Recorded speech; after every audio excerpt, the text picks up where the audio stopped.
நம்ம CM sir சொன்ன 200 unit free scheme வந்து இன்னும் வந்து நடைமுறைக்கு வரல. இந்த மாதம் கரண்ட் பில்லை வந்து இது கட் ஆகலை ஃப்ரீ யூனிட்டு.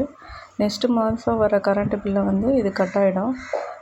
ஸோ வந்து இதோட கேல்குலேஷன் இங்கே போட்டிருக்கேன், யாருக்கெல்லாம் வேணுமோ செக் பண்ணி பார்த்துக்கோங்க.